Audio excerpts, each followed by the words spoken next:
we have Yusuf Ishaku Goje, is one of the facilitators for UNICEF CSO training here at A.B.U. ZARIA. Sir, what is your take on this training? Today's training is organized to train civil society actors from 4 states of KWARA, NASARAWA, Niger and KADUNA state on budget tracking, reporting, as well as advocacy. It is geared towards strengthening the capacity of these actors within their states to ensure that there is value for money in the budget implementation in these various states, particularly as it affects children and vulnerable population within this state. Danjuma Abbas Donkwa, one of the facilitators for UNICEF CSO training here at A.B.U. ZARIA. Sir, what is your stake? Well, currently, the situation across states differs. Capacity differs. Also, governance systems in terms of public service delivery differs. And engaging with civil society partners, coalitions, groups, and mechanisms across states in the issues of child protection and development is quite critical if we are going to ensure that Nigeria is actually meeting up to not just the SDGs, but leaving no one behind. So it's important that the allocations, and commitments of government for children is not just left for government alone, but that non-state actors and civil society My name groups. is Jessica Batlomi. I'm the facilitator for this training, one of the facilitators for this training, and we are here today. It's a 2-day training. We are here today to ensure that we build the capacity of civil society organizations on how to track social policy budgets, and also to build their capacity around social protection, build the capacity around how to conduct advocacy, and then the communication plan, which will be used to be able to carry out messages using social media or the media platform to push for advocacy in their various states. We have with us here 4 states: KWARA, Niger, KADUNA, NASARAWA. Wakidara Mavi Akila, he's the social policy officer of UNICEF Kaduna Field Office here in A.B.U. ZARIA for the UNICEF CSO 2-day training. Ma, what is your stake? It's been a very exciting time.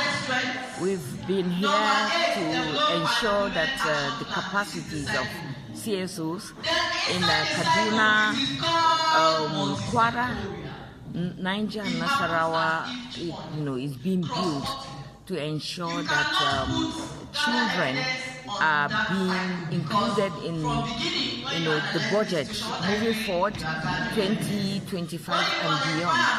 And with what has happened and is happening now, I'm very optimistic that we have gotten success, and there will be significant change in the budget. My name is Asaba Adelson, the coordinator advocacy for women's disability initiative, National State Chapter to ZARIA for budget tracking, analysis, training.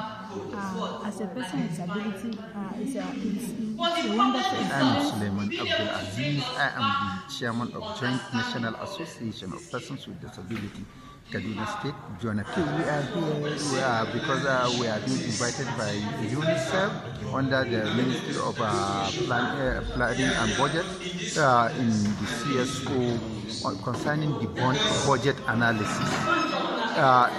It's what we are like in the community of persons with disability, because in most cases you may see that the need of persons with disability is not well captured in the budget. Is Abdurrahman Awal, the Executive Director of Quality Life for Persons with Special Needs Foundation. This training on budget tracking and reporting.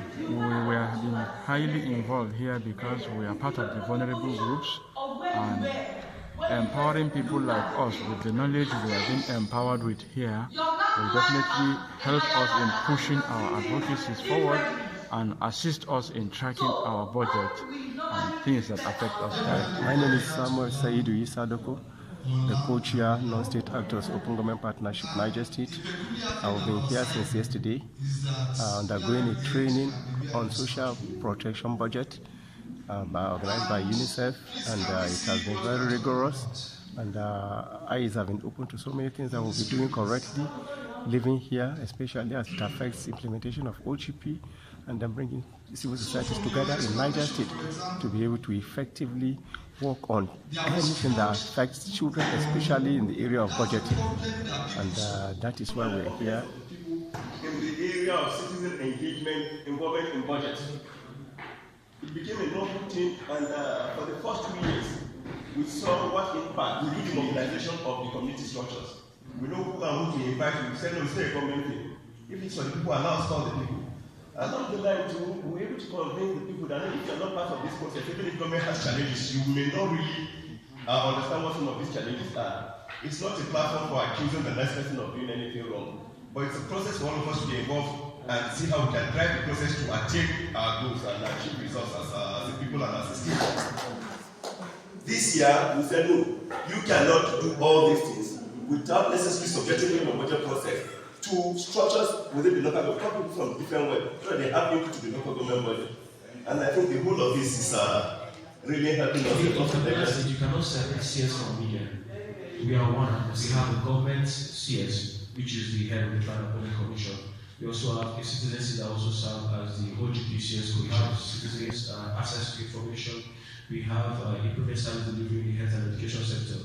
We also have spreading social protection in the state. So we have five thematic areas. We also have co-chairs from both governments. And the reason why we also have so that it is not just going to be about CS, it is about collaboration and co-creation. What we ensure in the state is so that whatsoever that is done in this process is just signing into the National Action Plan. And I'll read out the thematic areas that we have from my phone once I get to that, when you ask. So I remember in 2019 or 2020 thereabout, they invited some of us as society organizations to contribute to some of the budget process discussion. I think a meeting there, and it was then that by the time we finished that meeting, we saw on the media that I recall that I stated in that meeting, and I have the evidence that KWARA needs to sign on to the OGP for us to open our states to more opportunities. And the media ran away with it with government, and I think the government of the day started showing interest in the OGP, but formally, KWARA is not fully signed to OGP. But we have been keying in as a state generally to the National Action Plan.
Nigeria.